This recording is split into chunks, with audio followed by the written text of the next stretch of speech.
اعوذ باللہ السمیع العلیم من الشیطان الرجیم بسم اللہ الرحمن الرحیم الحمد للہ رب العالمین والصلاة والسلام علی رسولہ الکریم وآلہ الطیبین الطاہرین المعصومین ابو القاسم محمد المصطفیٰ صلی اللہ علیہ وآلہ اجمعین مکی مدنی ہاشمی عربی اما بعد فقد قال اللہ تعالی فی کتاب المبین ولعنۃ اللہ علی القوم الظالمین وهو اصدق الصادقین۔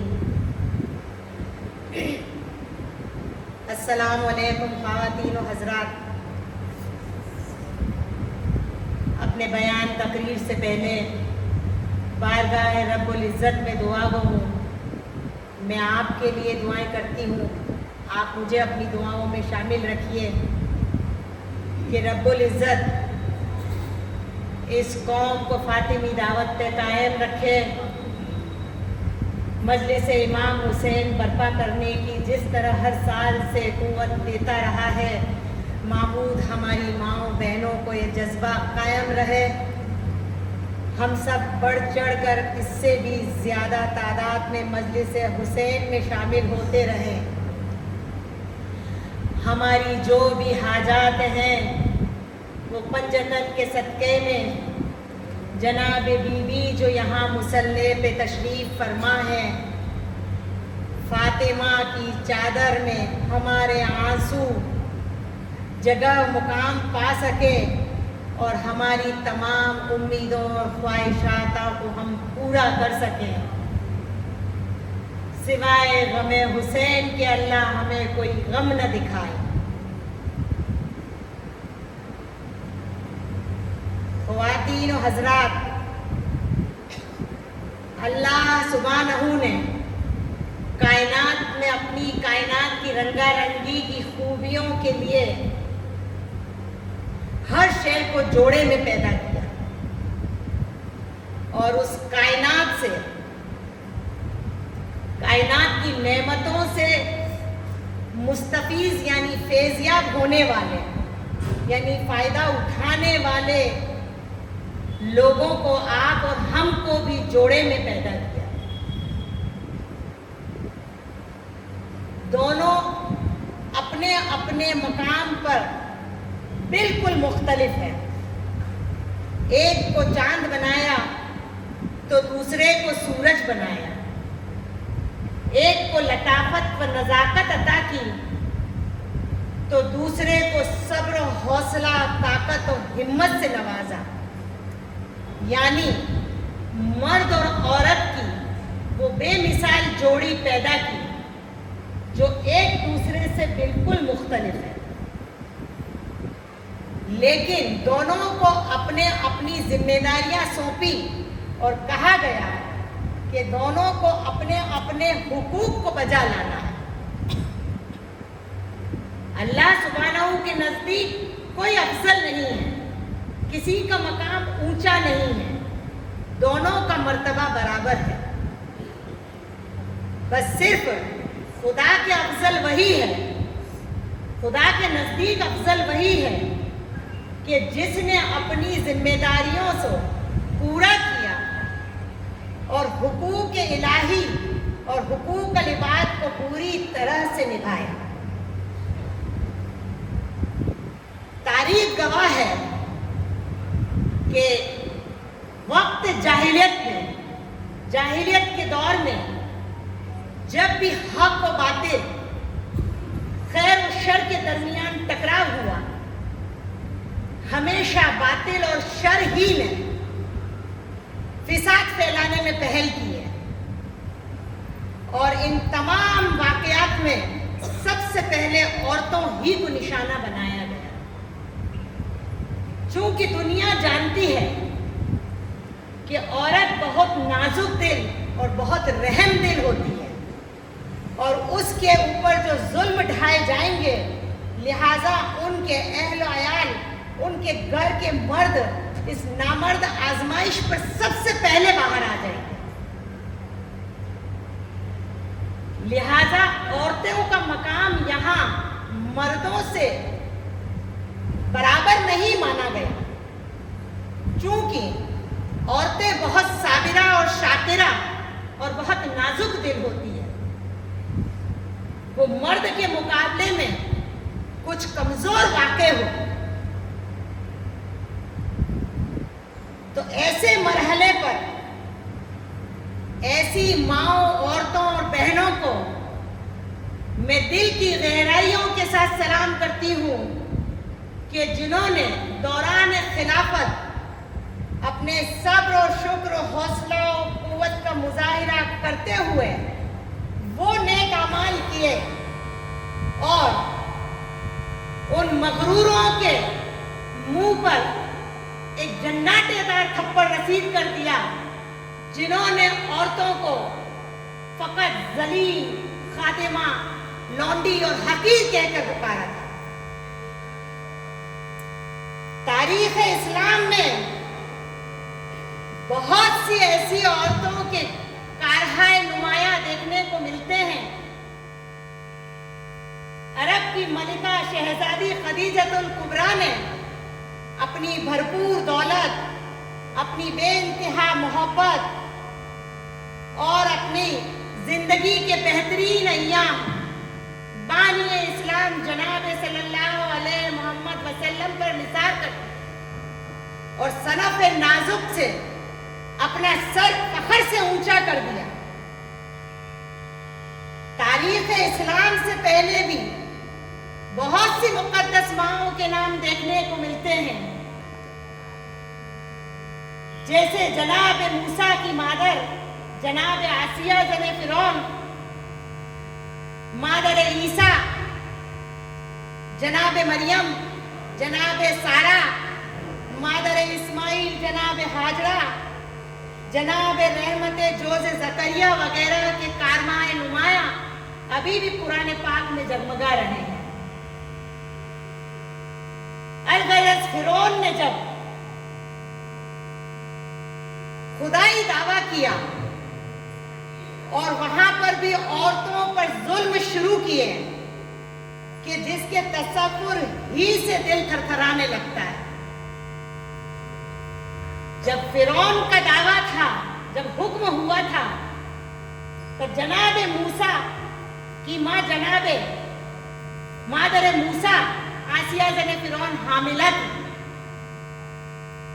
اور جب یہ پتا چلا کہ اس طرح کا خوف و ہراس پھیلا ہوا ہے تو بہت گھبرائی اور اپنے گھر سے دور اپنے بھائی کے مکان میں جا کر پناہ لی، یہاں تک کہ وقت جسکی بھی قریب آ گیا، اور جب یہ پتا چلا کہ لڑکا پیدا ہوا ہے تو بیض کی مثل کانپنے لگی اور بے ہوشی طاری ہو گئی۔ بچہ پیدا ہوا، بہت خوبصورت، بڑے بڑے ہتھیلیاں، بڑی بڑی آنکھیں، چاند سا چہرہ، مسکراتا ہوا ایسی کہ نظر لگے۔ کسی طرح سے جناب موسیٰ کے ماموں اور بھائی نے گھر میں بچے کو چھپایا۔ آپ بچے کے ساتھ بیٹھے تھے کہ ندائے غیب نے آواز دی کہ اے مادر موسیٰ، بچے کو ایک صندوق میں لٹا کر نیل کے سمندر میں بہا دو۔ جب یہ سنا تو ماں کے ہوش خطا ہو گئے، آخر ماں تھی۔ گو کہ آپ کو اپنے خدا پر پورا یقین اور بھروسہ تھا، لہذا آپ نے سوچا کہ اب کیا کیا جائے۔ خدا نے وعدہ کیا تھا ان رادوہ الیک وجاعلہ من المرسلین، کہ بتحقیق ہم اسے نبی بنا کر تمہارے پاس بھیجیں گے۔ لہذا کچھ خوف کم ہوا کیونکہ یہ خدا کا قول تھا، آپ کو اپنے رب پر بھروسہ تھا، لہٰذا اپنے بھائی سے فرمایا، ماموں سے، موسیٰ کے ماموں اور بابا نے ایک صندوق لائے، بچے کو صندوق میں لٹایا اور دونوں لے کر نیل سمندر کے کنارے گئے۔ دیکھا کہ دریائے نیل میں بہت بہت بڑی بڑی موجیں پہاڑ جیسی بلند ہو رہی ہے، طغیانی کا عالم ہے۔ باپ کچھ گھبرائے۔ عمران نے کہا، ساتھی نے کہا کہ خدا کی پاک ذات پر بھروسہ رکھو، قول خدا کے مطابق خدا کا واسطہ دے کر اس صندوق کو نیل کے سمندر میں بہا دو اور خدا کے حوالے کر دو۔ اور باپ نے ایسا ہی کیا۔ سوچو ماں کی ممتا کتنی بے چین ہوئی ہوگی۔ اب وہ صندوق کسی اور ٹھکانے جانے کے بجائے کیا وجہ تھی کہ فرعون کے محل کی طرف ہی گیا؟ کیا اس صندوق کو کوئی چلا رہا تھا یا اس میں کوئی ایسا آلہ گھمانے پھرانے والا لگا تھا؟ جواب ملے گا نہیں، یہ حکمت خدا تھی، یہ قدرت خدا کا کرشمہ تھا۔ اور فرمان خدا کے مطابق ایک دن موسیٰ نبی بن کر ماں کی خدمت میں لوٹ کر آئے، ماں نے شکر خدا ادا کیا۔ ایک اور قصہ بیان کروں کہ جب مادر عیسیٰ حکم خدا سے حاملہ ہو گئی اور جب یہ خبر جناب زکریا تک پہنچی تو آپ بہت پریشان ہو گئے، گو کہ آپ خدا کے نبی تھے اور آپ کو مریم کی پاکیزگی پر پورا بھروسہ تھا۔ جو کچھ مریم نے بتایا تھا حمل کے بارے میں، اس پر آپ کو پورا یقین تھا، مگر یہاں مسئلہ بن باپ کے بچے کا تھا۔ شہر والے، قبیلے والے، دنیا والے سب بہتان تراشی پر اور قتل مریم پر آمادہ تھے۔ لہذا جناب زکریا جو کہ مریم کے سرپرست تھے، نبی کے خدا کے نبی تھے، آپ نے بچہ ہونے تک کی مہلت مانگی اور مریم کو، جناب مادر عیسیٰ کی ماں کو ایک حجرے میں بند کر دیا۔ آپ بیت المقدس میں رہنے لگی، وہاں کی مجاورت۔ جب وقت ولادت قریب آیا تو حکم خدا سے مریم کو مقدس گھر چھوڑ کر فلاں جگہ جانے کی تاکید کی گئی، اور اس تاکید کے ساتھ خدا نے ماں مریم کو صبر و حوصلہ و استقلال بھی عطا کیا۔ جناب مریم ایک درخت کے جھنڈ کے درمیان میں بیٹھی تھی۔ جب وقت ولادت قریب آیا تو ندائے غیب نے خبردار کیا کہ مریم فلاں پتھر کو ہٹاؤ، وہاں چشمہ آب ہے، پھر کھجور کے 2 درختوں کے درمیان بیٹھ جاؤ، ایک درخت کے تنے پر تکیہ لگاؤ اور دوسرے درخت کے تنے کو اپنے دونوں پاؤں سے مس کر دو۔ جناب مریم نے ایسا ہی کیا اور ایک فرزند تولد ہوا۔ آپ نے شکر خدا کیا، چشمہ آب سے بچے کو غسل دیا، کچھ کھجور کھائے اور قریب شب پھر بیت المقدس اپنے ٹھکانے پر آئی۔ جناب زکریا تشریف لائے، بچے کو دیکھ کر نہایت خوش ہوئے اور شکر خدا ادا کیا۔ چند دنوں کے بعد بچے اور مریم دونوں کو اپنے گھر لے آئے۔ جیسے ہی شہر والے، قبیلے والوں کو پتہ چلا تو ایک ہنگامہ اور شور بپا ہو گیا۔ ظالموں نے جناب زکریا کے مکان کو چاروں طرف سے گھیر لیا۔ ممتا کتنی بے چین اور بے قرار ہوگی کہ ایک گوشے میں مادر مریم عیسیٰ کو سینے سے लगाए तड़प रही थी, जनाब ज़करिया ने किसी तरह से एक दिन की मोहलत और मांगी और जालिमों की भीड़ को खदेड़ने में कामयाब हो गए। मरियम को थोड़ा सा सुकून मिला। रात भर मरियम इसी खौफ और हरास में बेचैन थी कि सुबह फिर क्या होगी कि निदाए हातिफ गूंजी कि मरियम, तुम जिस बात से फिक्रमंद हो अपने रब का ख्याल करो और जो तुम्हारे कत्ल पर आमादा है उनसे कहो कि जो इस बच्चे के ऊपर शक कर रहे हैं उन्हें जो कुछ पूछना है वो इस नौमौलूद बच्चे से पूछ ले। मरियम ने फरमाया कि ए मेरे अल्लाह, जो कि मुझे अपनी जान की फिक्र नहीं मगर ये बच्चा जो बोलता तक नहीं जानता, इस मासूम की जान का मुझे हरास है, ये बच्चा कैसे बोलेगा।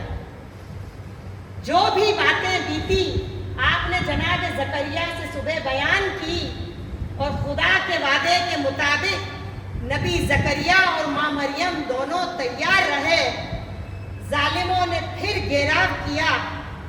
ज़करिया बाहर तशरीफ लाए और फरमाया कि तुम जिस बात पर आमादा हो अपनों से 5 शख्स को चुनकर इख्तियार दे दो जो मेरे साथ हुजरे में आए, मैं इस मसले का हल निकालता हूँ।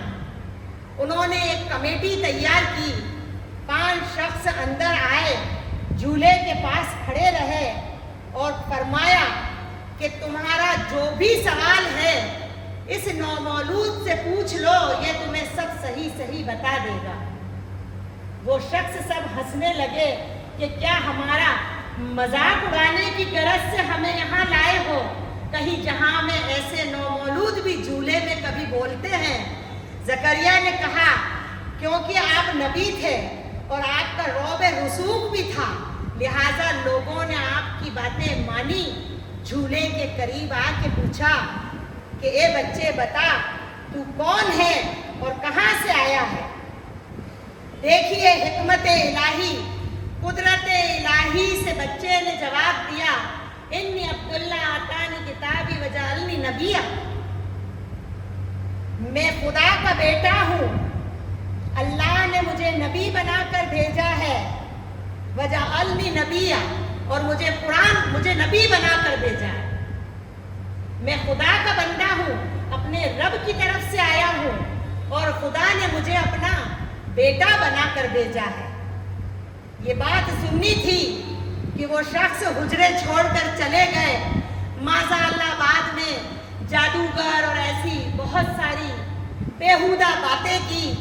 माँ ने शुक्र रब अता किया और जनाब ज़करिया निहायत खुश हो। एक और मिसाल पेश करूं कि जनाब हाजरा मादर इस्माइल मक्का के चटील मैदान में, सुनसान मैदान है, बाप मौजूद नहीं है।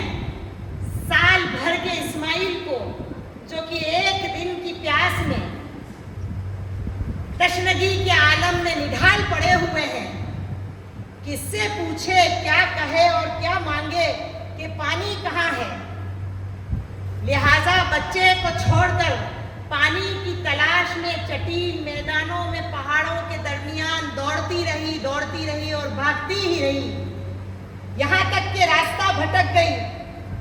और यहाँ जनाब इस्माइल कुदरत खुदा के हुक्म से एड़ियाँ रगड़ते हैं और एक चश्मा आग उबलता है और उन पहाड़ियों के दरमियान से खुदा के वसीले से जनाब हाजरा के लिए पहाड़ों के बीच दरमियान से रास्ता भी बन जाता है और वो किसी तरह जनाब इस्माइल के पास पहुंची। देखा कुछ चमक रहा था, इस्माइल नजर न आए। नजदीक गई तो देखा कि चश्मा उबल रहा था, पानी बह रहा था। कहा कि ज़मज़म, यानी ठहर जा।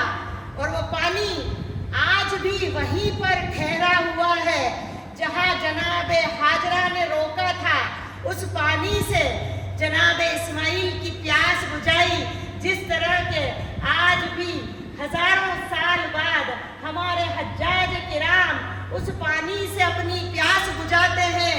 और सफ़ा से मरवा और मरवा से सफ़ा के दरमियान जिस तरह जनाब हाजरा पानी की तलाश में दौड़ी थी, दौड़ते हैं और दुआएं मांगते हैं।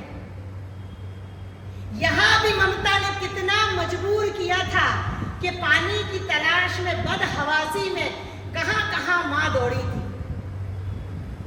जब यही इस्माइल बड़े हुए और खुदा के हुक्म से इब्राहिम नबी को ये खुदा ने हुक्म दिया कि हमारी राह में लिटाकर इसे कुर्बान कर दो, तो याद रखिएगा ये जुमला कि जब इब्राहिम ने इस्माइल को ज़बह करने से पहले आंखों पे पट्टी बांधी थी और खुदा ने यह सवाल किया था कि ए इब्राहिम, क्या इसकी मां से पूछ कर आए हो?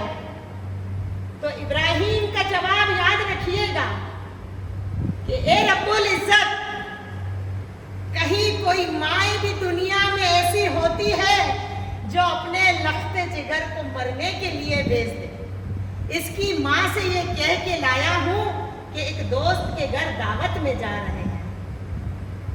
खुदा की राह में लिटाकर जब इस्माइल को कुर्बान करना चाहा तो नागा छुरी के नीचे दुम्बे की आवाज आई। जी चाहता है कि उन तमाम अंबियाओं को आवाज दूं कि मादरे ईसा के मरियम के ईसा आइए, जनाब हाजरा आइए, जनाब सारा, जनाब मरियम, मादरे मूसा सब तशरीफ लाइए और अपनी फिदिया कुर्बानी के सामने मेरे इमाम मजलूम की कुर्बानी देखिए कि धकते हुए करबला के रेगजार में तशनगी के आलम में कोई यावर व अंसार व मददगार नहीं है, अकेला मेरा हुसैन है।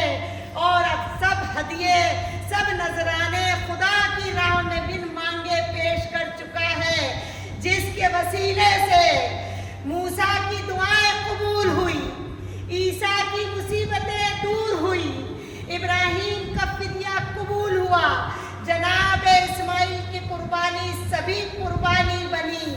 आज खुदा के सामने अपना सबसे नाजुक तोहफा लेकर आएगा। अज़ादारान हुसैन, फातिमा का चांद अपनी मंजिलें तय करता हुआ आशूर की तरफ बढ़ता जा रहा है। सिर्फ 2 दिन 3 रातें बाकी है, कल शबे आशूर है, मुनाजात और नमाज और इबादत की रात है और परसों की आने वाली रात कयामत कुबरा की रात है। दुनिया की सबसे भयानक तरीन रात है, जब कुएं उजड़ेगी, माँ उजड़ेगी, गोदियाँ जलेगी, खेमे जलेंगे, कोई माँ को पुकारेगी, कोई बहन को पुकारेगी, कोई यावर अंसार मददगार न होगा, सिर्फ मेरा एक हुसैन मजलूम होगा। आपके अश्क होंगे जो चादर फातिमा की ततहीर चादर में जगह पाएंगे। इसलिए जितना रोना है, जो भी हाजतें मांगनी है, मांगो, इन रातों में तमाम होगी। खुदा आपकी सब नेक हालतों को पूरी करे, आमीन या रब्बुल आलमीन। जब अपने सब हदिया, सब अपने इनामात अल्लाह की राह में पेश कर चुके तो आपके मजलूम इमाम ने आवाज दी, हल मिन नासिरन यंसुरना हल मिन यगीनन, है कोई जो हुसैन की मदद को आए।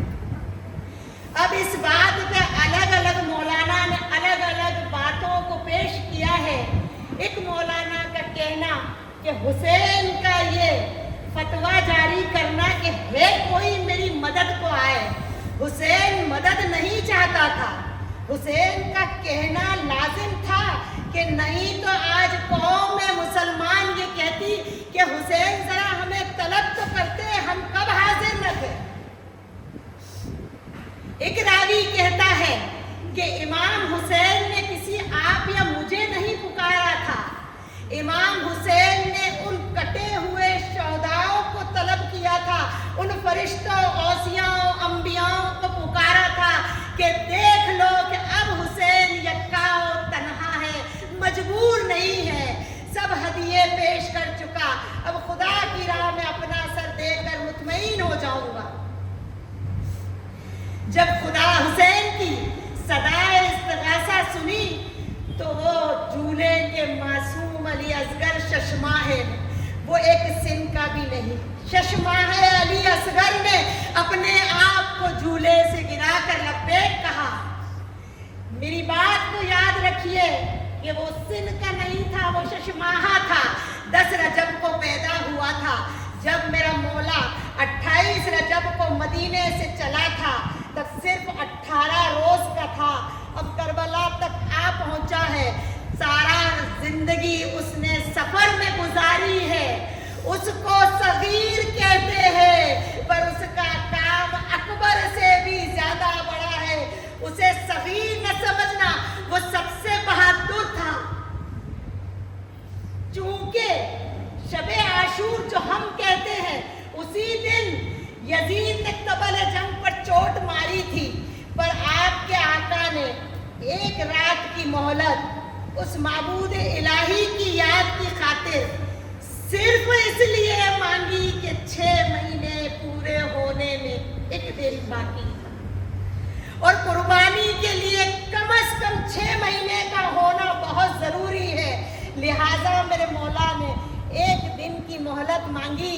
आशूर के दिन पूरा 6 महीने का असगर हो गया। अब जितनी भी जंगें पैगंबरों ने लड़ी, औसियाओं ने लड़ी, रसूल ने लड़ी, अली ने लड़ी, उन सब जंगों में आगे की तरफ पैगंबर होते थे, औसिया औलिया होते थे, असहाब पीछे की सफों में खड़ा किया जाता था। इसकी वजह यह थी कि अगरचे जीत हासिल होगी तो जीत का सेहरा असहाब के सरों पर न जाए कि असहाब के शहीद होने से हमें यह जीत हासिल हुई है। यहाँ करबला में आपके इमाम ने जंग का तरीका जिहाद बदल दिया था, तरतीब जिहाद को बदल दिया था। आपने आगे असहाब को रखा और पीछे अपने अहले हरम को रखा। रावी कहता है कि जो तंग दिमाग होंगे वो ये सोचेंगे कि शायद इमाम अपने अहले हरम की हिफाजत करना चाहते थे।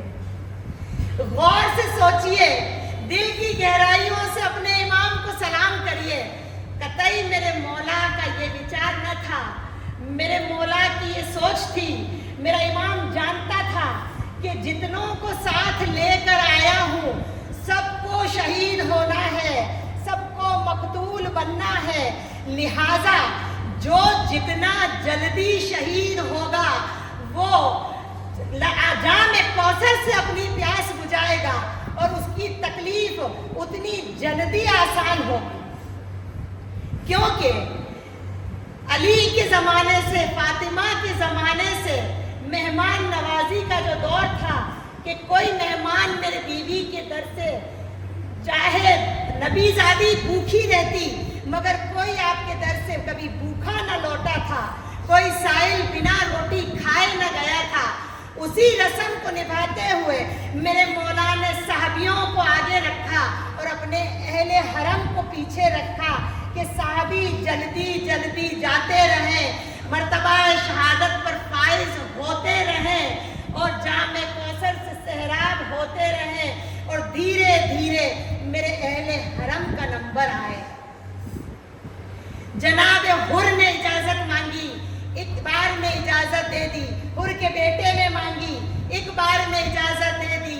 जॉन आए, अबीस आए, मुस्लिम बिन औसजा आए, हबीब इब्ने मज़ाहिर आए, एक के बाद एक सब आते रहे। मेरे मौला एक एक मर्तबा कहने पर सबको इजाजत देते रहे।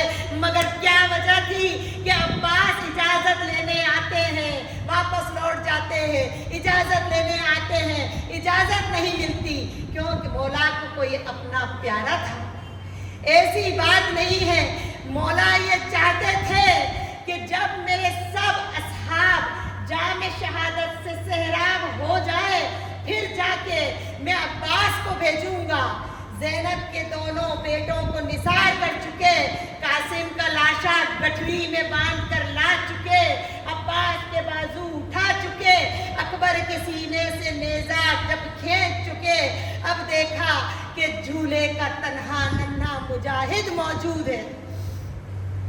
खेमे के करीब आए, रुबाब ने बच्चे को हाथों पे बुलंद किया और कहा कि मौला, मेरे इस मासूम बेशीर को एक दो घूंट पानी पिला लाई। इस कौम अदू में, इस कौम जफाकार में कोई तो साहिब औलाद ऐसा होगा जो दो बूंद पानी से मेरे इस मासूम बेशीर का हल्क तर कर दे। मौला ने उसे अपने हाथों पे लिया।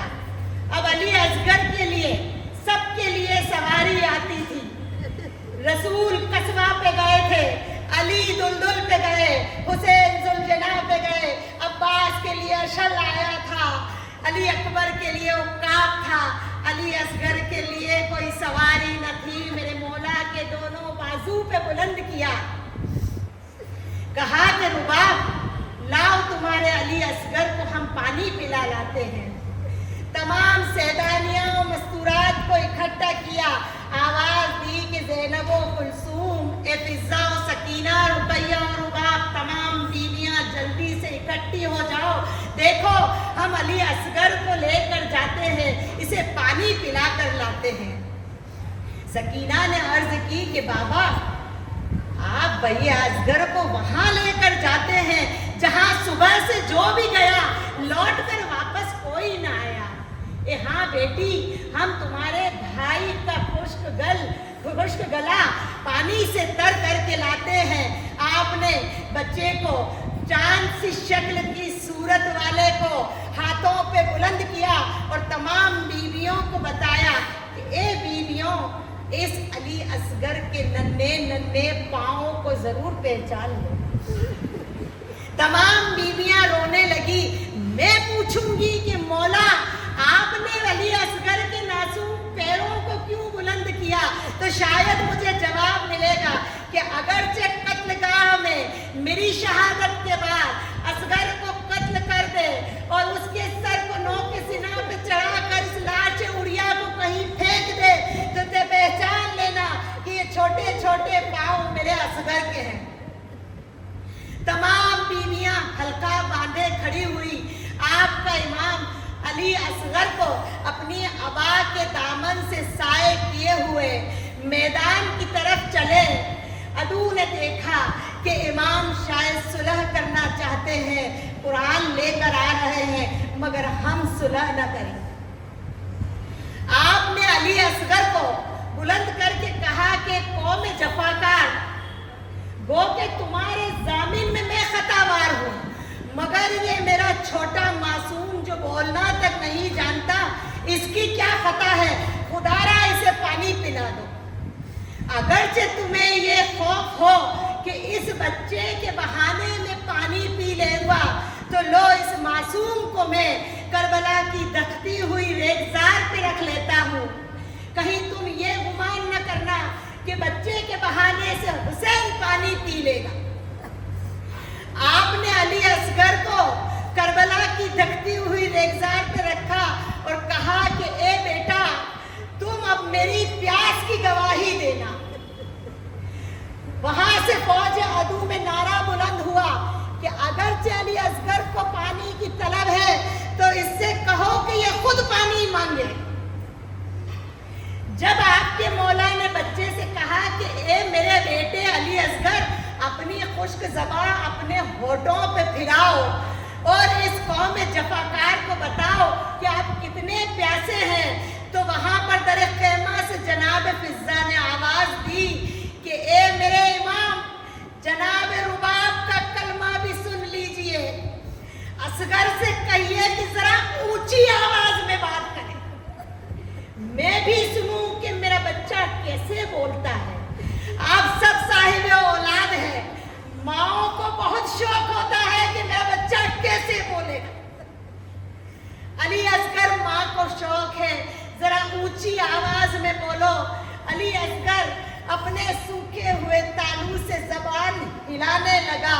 जब कौम जफाकार ने देखा कोई न आया तो लपक कर अपनी नन्ही कली को आगोश में ले लिया कि कहाँ ये करबला की दखती हुई जमीन और कहाँ मेरा जहरा का नाज़नी। जब अली असगर अपनी सूखी हुई जबान होठों पे फिराने लगे, मैं फिर पूछूंगी कि मौला आपने अली असगर को अपनी जुबान फिराने के लिए क्यों कहा? तो मेरे मौला जवाब देंगे कि शायद मेरे मुसलमान, मेरी कौम हुसैन की प्यास को मशकूक न कर दे, हुसैन की प्यास को ना भूल जाए। जिनकी गोदियां खाली है, अली असगर के वसीले से माबूद उनकी गोदियों को आबाद करना। जिनकी गोदियां आबाद है उनको शादो आबाद करना। आपने अली असगर को हाथों पे ले लिया। फौज अदू ने मुंह फेर के रोने लगी।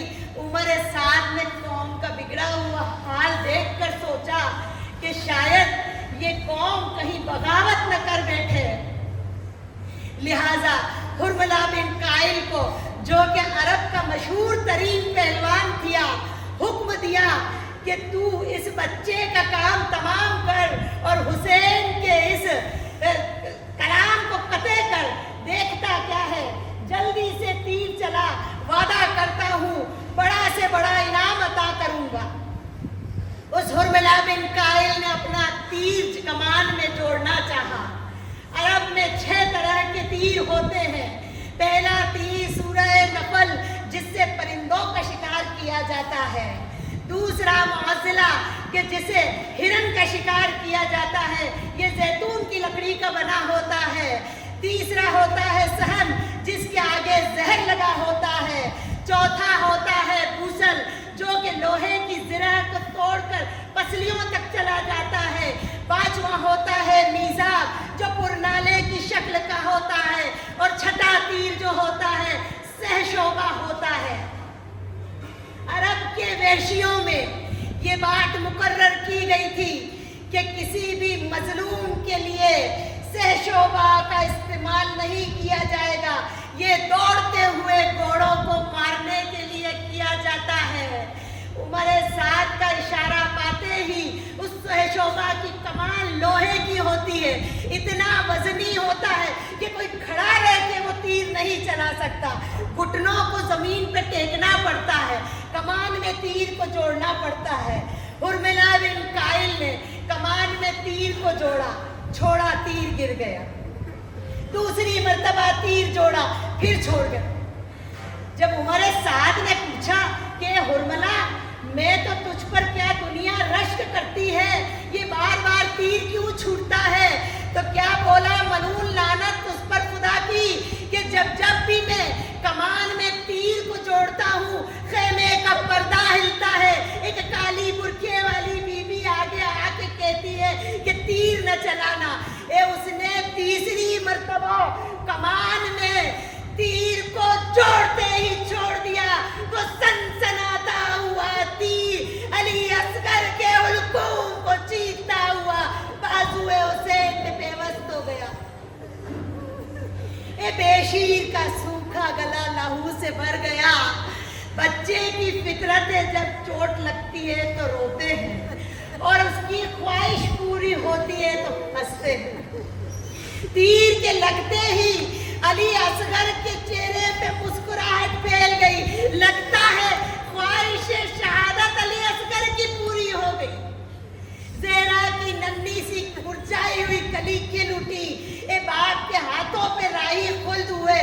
आपने जब अब्बास के बाजू उठाए थे, अली को आवाज दी थी। जब कासिम के टुकड़े समेटे थे, तब अब्बास को पुकारा था। जब ओनो मोहम्मद के लाशें लाए थे, तब ज़ैनब को पुकारा था।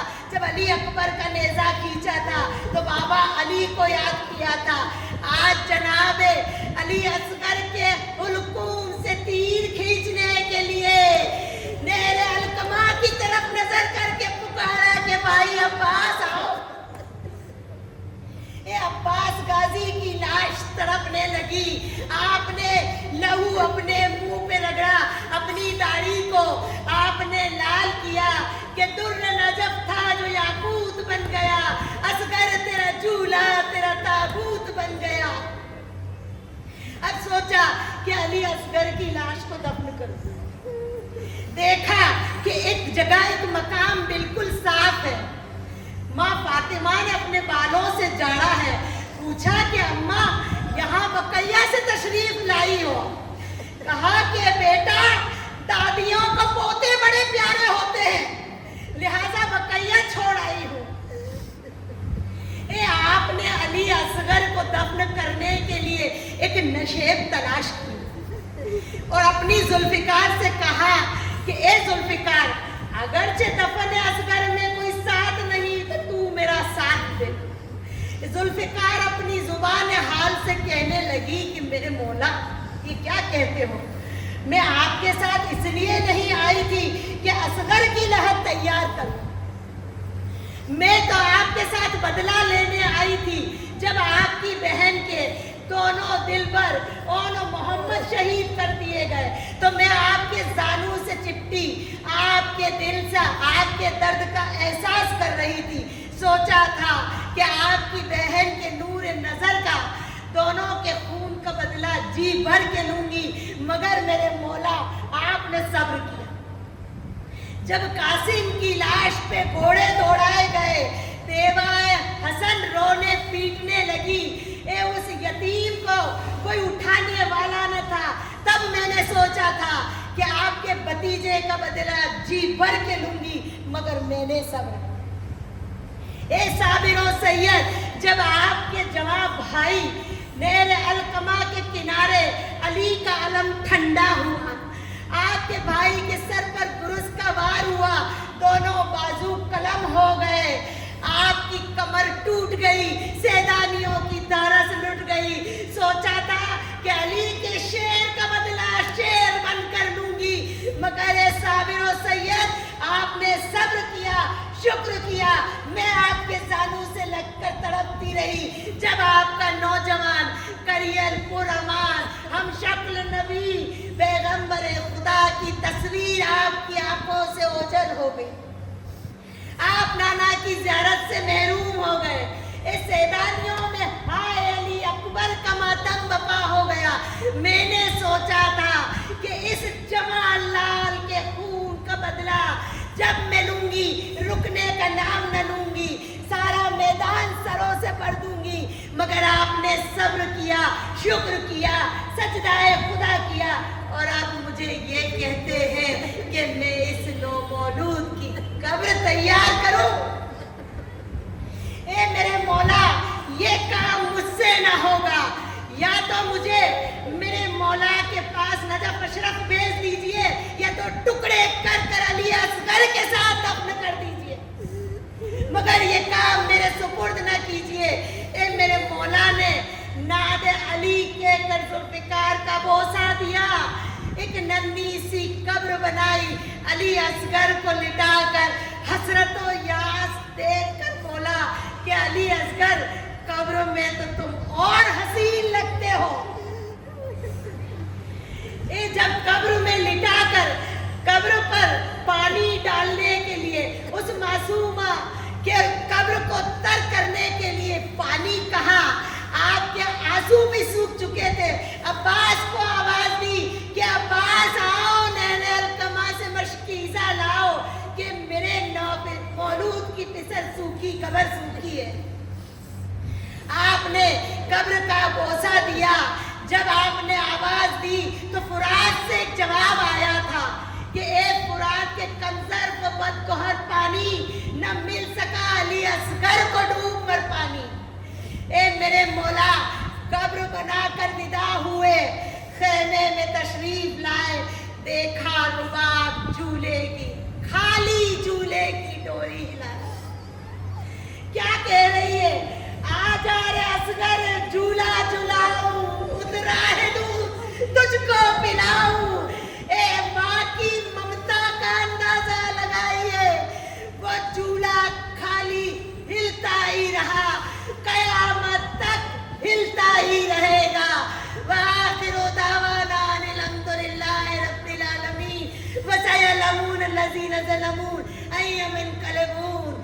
پروردگار آپ کی تمام حاجتوں کو علی اصغر کے وسیلے سے ضرور مستجاب کرے، آمین۔